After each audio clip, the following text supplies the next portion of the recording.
দেউতা এনেকৈয়ে থাকিবনে? ভাত হ'ল, ৰাতিপুৱাৰ পৰা আপুনি একোকে খোৱা নাই। ব'লক। ভোকেই লগা নাই, তহঁতকেইটাই খা গৈ যা, মই অলপ দেৰিকৈ খাম।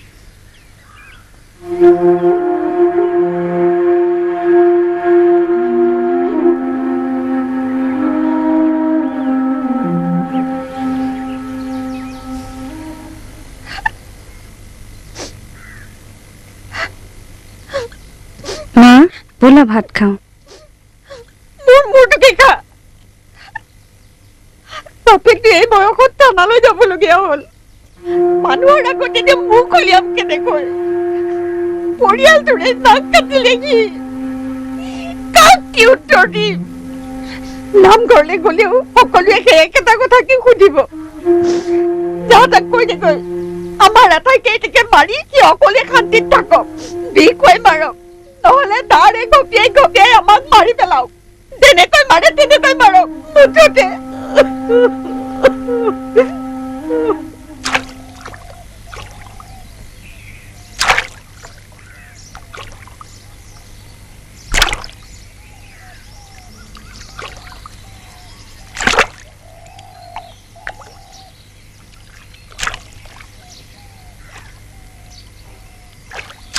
দেউতাক আগতে এনেকৈ ভাগি পৰা দেখা মোৰ মনত নাই।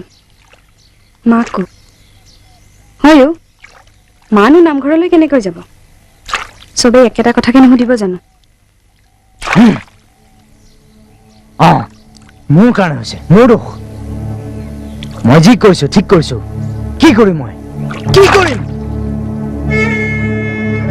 তইতো জানো MBA কৰিব খুজিছিলো, দেউতাৰ সামৰ্থ্য নাই, বিজনেছ কৰিবলৈ কেপিটেল নাই, পইচা দিব নোৱাৰাৰ কাৰণে পাইও চাকৰি এটা হেৰুৱালো। মাজে মাজে মাথাটো মোৰ পাগল হৈ যায়। মই কি নিবিচাৰো? মা দেউতাই মোক লৈ গৌৰৱ কৰক, ঘৰখনত মোৰো এটা কণ্ট্ৰিবিউশ্যন থাকক। আৰু তোক সৰুকে হ'লেও তোকোতো কিবা এটা দিব মন যায়। মই কি লাজ নাপাওঁ? কিন্তু কি কৰিম, চাৰিওফালে এন্ধাৰ, খালী এন্ধাৰ। নবাবৰ পুতেকৰটো এখন হোটেলহে, কেতিয়া যায় কেতিয়া আহে কাকো কোৱাৰটো কোনো প্ৰয়োজনেই নাই। মই বান্ধি এজনী আছো নহয়, আৰু কিহৰ চিন্তা? ককায়েকৰ মূৰত টাক্কা মাৰি মাৰি খাবলৈ লাজো নাপায়। ইফালে ককায়েকৰ মুখতো তলাই মৰা, মৰমৰ ভায়েকক একো কবই নোৱাৰে। ঘটি ঘটি খুৱাই থাকক, বিজনেছ কৰে। হেৰি ভাত দিলো, খাও কি? দিছিল নহয় ভায়েকক বেলেগৰ পৰা টকা ধাৰে আনি পিচিও খুলিবলৈ, সেকাটো পালে। এতিয়া নিজে পকেটৰ পৰা ধাৰ মাৰি থাকক। নবাবৰ পুতেকৰটো টকা ঘূৰোৱাৰ কোনো ধান্দাই নাই। কেনেকৈনো দিব? ৰাতি এপৰলৈ সেইসোপা গিলিবলৈ পাৰিলে আৰু লাগেহে দিয়কগৈ। ইফালে মই নবাবৰ ভাগৰ ঠাণ্ডা ভাত সোপা খাই খাই মৰো। খুৱাম নহয় বাপেকে আজি গৰম ভাত। বৌ কি দিছা এইবোৰ? গোন্ধাইছে দেখোন। খোৱা খোৱা, সেয়া তোমাৰ ভাগৰে ভাত। এতিয়া গোন্ধাইছে বুলি পেলাই দিলেহে হ'ব। পইচা গছত লাগিছেতো। ৰাতি নাখালো বুলি কি এতিয়া এনেকে খাম নেকি? ভাতখিনি নহ'লে তৰকাৰী কিন্তু গম কৰি দিব পাৰা। মানুহে মই, গৰু নহয় নহয়। হয় হয়, মইহে গৰু। কথা কবলৈ আহিছে, মোৰ কোনো গৰজ পৰা নাই গৰম কৰি দিবলৈ। শুনিছে নহয়, এটা ভায়েকেতো কাজিয়া লাগিম বুলি আহে, আৰু এওঁৰো যিহে লাওপাত কচুপাত মোৰ। আৰু লাওপাত কচুপাত মোক দেখি আছো ন অথনিৰ পৰাই। মানুহৰ ধৈৰ্য্যটা সীমা থাকে। ঐ দাদা, মুখেৰে একো নামাত কিয়? হ'ব হ'ব, এতিয়া ককায়ক লগাব নালাগে। যি দিছো তাকে খাই উঠি গলেই হ'ল। নাখাওঁ মই এইবিলাক, খাব পাৰি নেকি এইবিলাক? খাব নোৱাৰি নাখালেই হ'ল, আমি কাকো জোৰ কৰি থকা নাই নহয়। বস্তুৰ যিহে জুই চাই দাম বাঢ়িছে, এটা খাৱৰীয়া কমিলেও বহুত কমা। তোমাৰ আকৌ কি হ'ল? মুখখন মেলি আছা যে, ভাইলৈ পুত জন্মিছে নেকি? খোৱা ভাত খোৱা।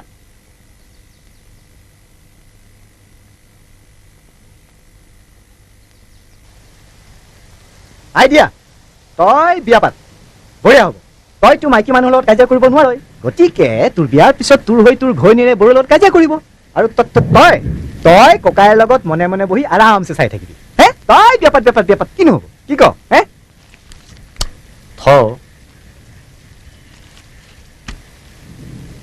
নাই মানে মই আইডিয়াটোহে দিছিলো। পকৰি, মোৰ পকৰি, পকৰি নজ্বলিবি। কি চিন্তা কৰি আছ? এইবিলাক খেলি মেলি মানুহৰ ঘৰত থাকেই। আচলতে কি জান, অভাৱ পৰিয়ালত যেতিয়াই অভাৱ হয় তেতিয়াই এইবিলাক আৰম্ভ হয়। অভাৱ হা অভাৱ কাৰ নাথাকে কচোন, কাৰ নাথাকে অভাৱ? কিবা নহয় কিবা এটা অভাৱটো সকলোৱে থাকে। কিন্তু মোৰ এই মাথাত কিয় লাগিছে জান, এই ডাঙৰ দাদা সি এষাৰ মাত নিদিলে মুখেৰে। তেনেকে কেলে ভাবিছ? আচলতে দাদাই কিজানি কাজিয়াখন আৰু ডাঙৰ হয় বুলি মাত নিদিলে। এই যে হিউমেন ৰিলেশ্যন বোলা বস্তুটো, এই বস্তুটো বৰ ডেলিকেট, কিছু জটিলো। এক বিন্দু ইফাল সিফাল হ'লেই চব খেলি মেলি হৈ যায়, ভুল বুজাবুজি হয়, তোৰ সম্বন্ধত ফাট মেলে। আৰু ইণ্টাৰেষ্টিং কথা হ'ল তোৰ আটাইতকৈ আপোনজনৰ লগতেই এইটো হোৱাৰ সম্ভাৱনা আটাইতকৈ বেছি। সেইকাৰণেতো মোৰ নিচিনাকৈ থাকিব লাগে। দাদা বৌ খুৰা খুৰীৰ পৰা আঁতৰত বিন্দাছ মস্তিত থাক। বিহুৱে সংক্ৰান্তিয়ে ঘৰলৈ যাওঁ, হাই হেল্ল' কৰোঁ, বাছ। দুদিনমানৰ কাৰণে যাওঁ বাবে কিজানি সিহঁতো খুচ, ময়ো খুচ। এতিয়া আমি খুচ হ'ম, গৰম গৰম। হ'ব দে, আহ আহ, চিন্তা কৰিব নালাগে। তই যা, মই গৈ আছো। তহঁতেতো জানই দুটাকৈ দাদা, গাঁৱত থাকে, খেতি বাতি কৰি খায়। বাকী থাকিল সৰু ভাইটো, সিও বেটাই মোক অভাৰটেক কৰি বিয়া বাৰু পাতি সাংসাৰিক হ'ল। চব ভাগ ভাগ, ব্যস্ত নিজৰ নিজৰ সংসাৰ লৈ। বাকী থাকিল মোৰ মা দেউতা, নাই, সিহঁতক চাবলৈও কাৰো সময় নাই, মোৰেই নাই। ঐ তপন, আহি যা, বাকিলো।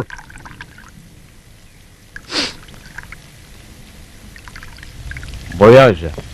গ্লাছ যে তিনিটা, এই মানৱ চোন নহয় নাই? হে সদায় তিনিটা প্ৰকাৰৰ অভ্যাস যে। নাই অহা, ভালেই আছে দেহি। নহ'লে পাৰিলে মাকো আহি ওলাবহি। অলপ পেটত পৰিলে একেবাৰে ৰজা হৈ যায় বিহি। ঐ তপন, এইটো মোৰ ল।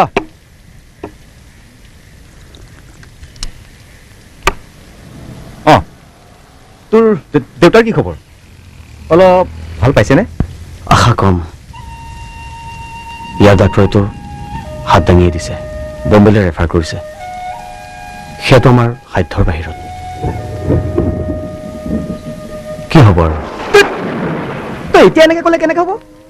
তইতো কৈছিলি ঠিক হৈ যাব বুলি। কৈছিলো, কিন্তু দেউতা দুজনীকৈ বাইদেউ, বিয়াৰ বয়স পাৰ হওঁ হওঁ ভণ্টিজনী ডাঙৰ হৈ আহিছে। আৰু চাকৰি বাকৰি বুলিবলৈ এতিয়ালৈকে মোৰতো একোৱেই নাই। বুজিছো বুজিছো, মই চব বুজিছো, কিন্তু এটা কথা মই বুজা নাই। তই ইমান দিনে ইমানবোৰ বুজা লৈ আজিলৈকে এটা পেগু নোখোৱাকে কেনেকে আছ? তয়ো যে আৰু মন নোযোৱা নহয়, মোৰো মন যায়। কিন্তু ঘৰখনত ইমানকেইটা দুখৰ বোজা আছেই, আকৌ নতুনকৈ এটা বোজা দিবলৈ মন নাই। ৰিয়েলি তোক কিন্তু মানিছো দেই, ল'ৰা হ'লে তোৰ নিচিনা হ'ব লাগে। অঁ দে, কি হ'ল আজি পিচিও সোনকালে বন্ধ কৰিলি যে? এই ৰাস্তাত মানুহ চানুহ নাই, চব বন্ধ, একদম নিমাও মই আহোঁ। অঁ যা। দেখিলি দেখিলি দেশৰ পৰিস্থিতি। চালা আচল বিজনেছৰ সময়তে মানুহ বাহিৰলৈ নোলায়। ওলাবনো কেনেকৈ? কোনে কাক ক'ত কেনেকৈ মাৰিছে একো ঠিক নাই। চালা সেইবোৰ কাৰণেই চাগে ডাঙৰ ডাঙৰ কোম্পানীবিলাক আমাৰ ইয়ালৈ নাহে। চা আজিৰ ইনকাম 350 টকা। ঐ তপন, দেখিলি তোৰ মোৰ প্ৰফিট মাত্ৰ 70 টকা। আৰে মদতেই দেখোন গ'ল 70 টকা। নাই নাই নাই দেই, এনেকে আৰু চলিব নোৱাৰি, কিবা এটা কৰিবই লাগিব। একো লাভ নাই, তহঁতৰ দ্বাৰা নহ'ব। এতিয়া 70 টকাৰ খাইছ, তেতিয়া 140 টকাৰ খাবি। আৰু ইমানখিনি পইচাৰে খুব ভালকৈ চলিব পাৰি। তহঁতৰতো ইনকাম বুলিবলৈ কিবা এটা আছেই, মোৰ মানৱৰ। ঐ, ই মানৱচোন সঁচাকৈ নাহিল? নাথাকিলেও কিবা খালি খালি লাগি থাকে। কিবা এটা ভাল লগা নাই।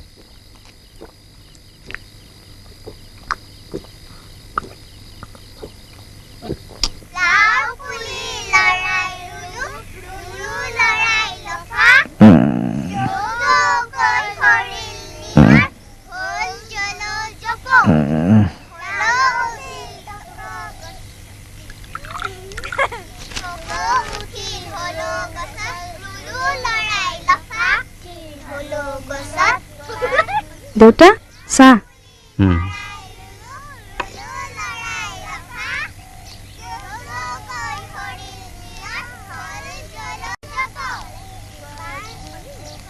মা চাহ বাকিছো আহা তই বাকচোন মই গৈছো